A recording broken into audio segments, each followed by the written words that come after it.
आम्रपाली बौद्ध काल में वैशाली के वृश्चिक संघ के इतिहास प्रसिद्ध लिच्छवी राजनीतिज्ञ थी। इनका एक नाम अम्रपाली या अम्रपालिका भी है।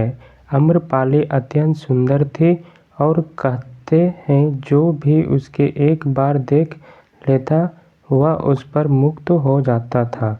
अजातशत्रु उसके प्रेमियों में था और उस समय उपलब्ध साहित्य में अजातशत्रु के पिता बिंबिसार को भी गुप्त रूप से उनका प्रणयार्थी बताया गया है। आम्रपाली को लेकर भारतीय भाषाओं में बहुत से काव्य, नाटक और उपन्यास लिखे गए हैं। एक बार की बात है, महात्मा बुद्ध अपने शिष्यों के साथ घूमते हुए वैशाली नगर में पहुँचे। वैशाली को उस समय 16 महाजनपदों में एक महत्वपूर्ण जनपद माना जाता था, जिसकी ख्याति दूर दूर तक फैली हुई थी।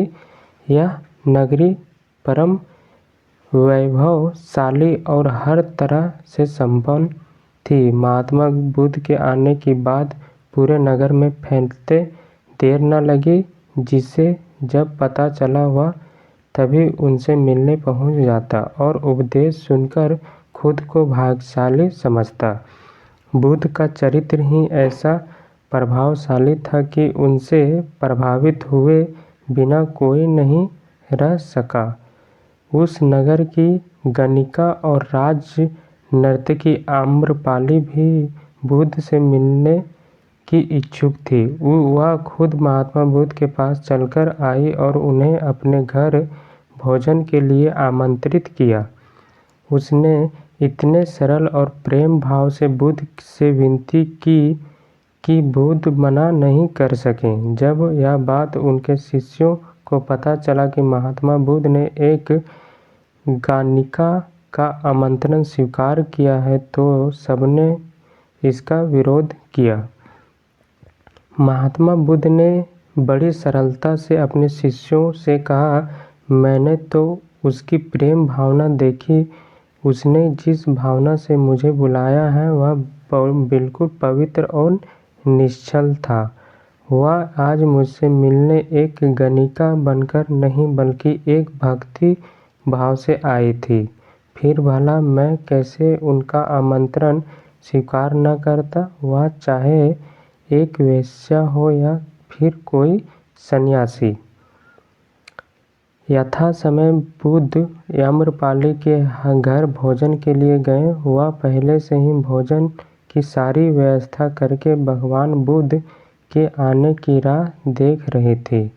मन में यह विचार भी आ रहा था कि कहीं बुद्ध अपनी बात से मुकर न जाए। इतने बड़े सन्यासी भला क्यों एक वेश्या के बुलाने पर उसके घर आकर भोजन करेंगे। परंतु जैसे ही आम्रपाली ने बुद्ध को अपने घर आते देखा, उनकी प्रसन्नता का ठिकाना न रहा। वह दौड़कर दरवाजे पर गई और उनका स्वागत किया। खुद अपने हाथों से भोजन परोसा और उनकी आवभगत की।